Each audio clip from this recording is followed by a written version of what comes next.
ये वो अनन्य होता है। कितने दृष्टांत देखे क्रमबद्ध पर्याय को, और एक के बाद एक के बाद एक के बाद जो होने वाली है वही होती है, उसको कितना सिद्ध करते हैं। फिर भी अज्ञान दशा में जीव की अज्ञानता छूटती क्यों नहीं है, पर्याय ऊपर से दृष्टि क्यों नहीं छूटती है, और द्रव्य दृष्टि क्यों नहीं होती है? क्योंकि द्रव्य पर्याय का स्वरूप यथार्थ रूप से उसने जैसे समझना चाहिए वैसे समझा नहीं है, इसलिए दृष्टि पर्याय में बनी ही रहती है अनादि से। द्रव्य पर दृष्टि जाती ही नहीं है। द्रव्य पर दृष्टि जाने के लिए भी द्रव्य कैसा है वो शक्तियों से समझे, शक्तिवान की महिमा करे, शक्तियों की महिमा करे और शक्तिवान को समझ ले। और पर्याय का स्वरूप भी सचमुच में वो पर्याय कहां से आती है, पर्याय कहां जाती है, पर्याय कैसे होती है, पर्याय का सत्व कहां पड़ा है, वो अनादि से अनंत काल तक का, अनादिकाल से अनंत काल तक की पर्याय सब निश्चित है। ऐसा केवलिन देखा है, सब निश्चित है। कोई भी जीव की, कोई भी द्रव्य की, जीव, पुद्गल, धर्म, अधर्म, आकाश, काल, सभी द्रव्य की पर्याय निश्चित है। मेरे जीव के अलावा अनंत जीवों की पर्याय, जो अनंत जीव है दूसरे भी, उसकी भी पर्याय निश्चित है। इसलिए निमित्त नैमित्तिक संबंध भी ऐसा ही रहता है अन्य जीवों के साथ और अन्य द्रव्यों के साथ। अगर एक कड़ी भी टूट जाए ना, तो सभी द्रव्यों की पर्यायों में वेर विखेर हो जाए। एक कड़ी भी टूट जाए, ये द्रव्य की पर्याय को कोई जो होने वाली है ऐसा न माने, एक के बाद एक होती है ऐसा न माने, तो ये पर्याय यहां होती है। समझ लो कि ये पर्याय में कोई बाह्यों का निमित्त है, कोई ज्ञानी पुरुष का निमित्त है, तो वो ज्ञानी पुरुष की पर्याय, उसका निमित्तपना, उसकी पर्याय भी क्रमबद्ध है। उस समय उसकी पर्याय क्रमबद्ध होगी तो वो यहां नैमित्तिक में वो निमित्त पड़ेगी, क्योंकि ये नैमित्तिक भी होने वाला है, वो निश्चित है, वहां निमित्त आने वाला निश्चित है। अच्छा, वो वहां ज्ञानी का निमित्त आया है, उस समय में ज्ञानी का ज्ञानपणा वर्त रहा है, उसमें कर्म का अनुदयपणा पुद्गल का वो निमित्त रूप से है।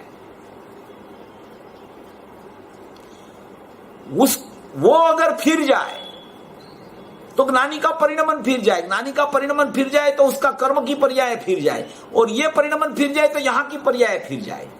यहां सम्यक होने वाला है कि हो गया है, कि यहां सम्यक हुआ, तो यहां की जो कर्म की सत्ता में दर्शन मोह का अनुदय होने वाला है वो भी निश्चित है उस समय में।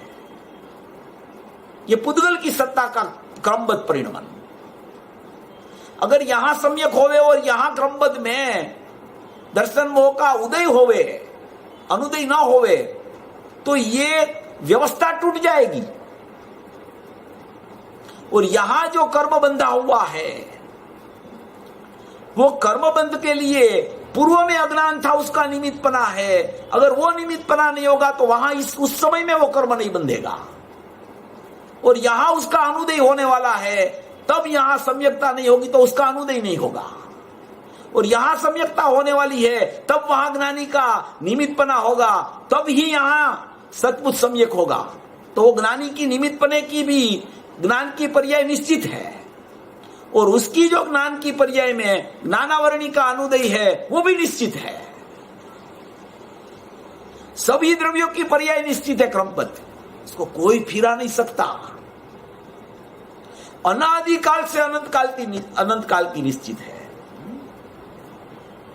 तो कि फिर आप उपदेश क्यों देते हो?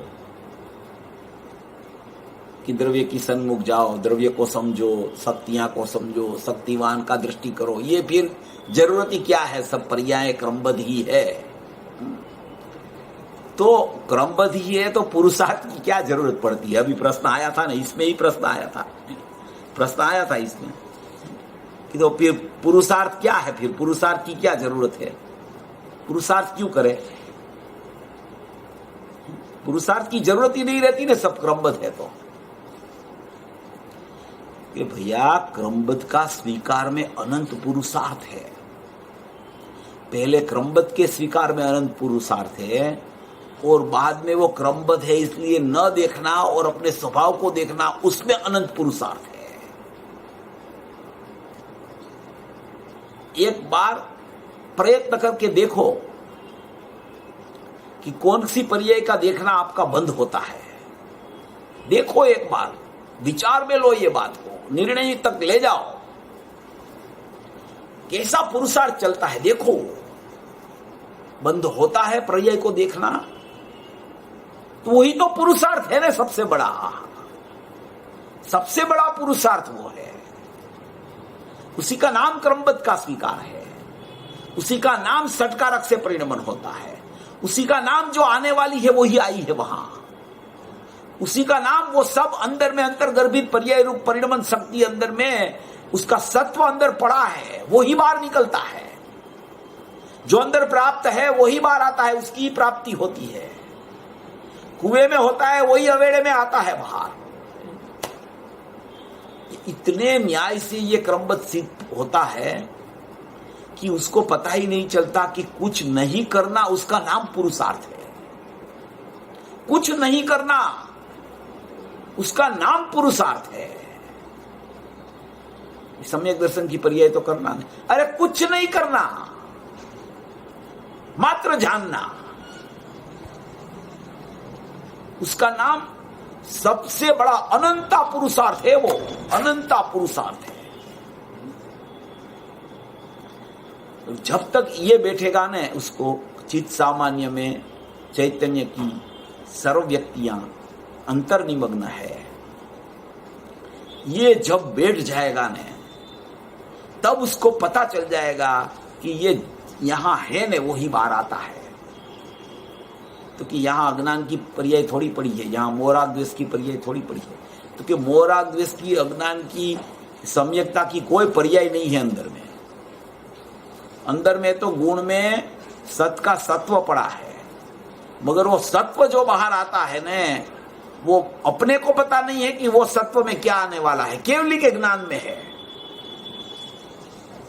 उसको ये अंश में क्या परिणमन होने वाला है, वो पारिणामिक भाव का अंश में क्या है, उसको पता है कि ये पर्याय का ऐसा ही परिणमन होने वाला है, इसलिए ये पर्याय का वही परिणमन होने वाला है, वो नक्की है। इसलिए फिरती नहीं पर्याय, क्रमबद्ध, क्रम सर, क्रम नियमित, एक के बाद एक, और जो होनी है वही होती है। कितना भी सामने कोई उत्कृष्ट निमित्त आ जाए, फिर भी इनकी योग्यता ना हो फिरने की, तो नहीं फिरती है पर्याय। और निमित्त कोई भी ना हो, कोई भी ना हो निमित्त, और जंगल में बैठा हो जीव, कोई निमित्त ही ना हो वहां पे। जैसे मुनिराज तो गुफा में जाके बैठते हैं, गिरी गुफा अंदर रहती है उसकी, उसमें जाके बैठ जाते हैं अपनी आत्मा की गिरी गुफा में। वहां क्या निमित्त होता है? कुछ निमित्त नहीं होता है उसको। कैसे सपक श्रेणी चढ़ के केवल ज्ञान होता होगा, यथाख्यात चारित्र आता होगा, कोई निमित्त है ही नहीं वहां पे। बाह्य में कोई ज्ञानी भी निमित्त नहीं है, सहज में अपनी पर्याय अंदर चली जाती है और कर्म का अभाव हो जाता है। चारों कर्म का अभाव, घाती कर्म का अभाव, और केवल ज्ञान प्रकट हो जाता है। इसलिए ये पर्याय क्रमबद्ध ही होती है, उसको कोई फिरा नहीं सकता। मगर ये सब काम निर्णय का है, इस पे सब में निर्णय चाहिए।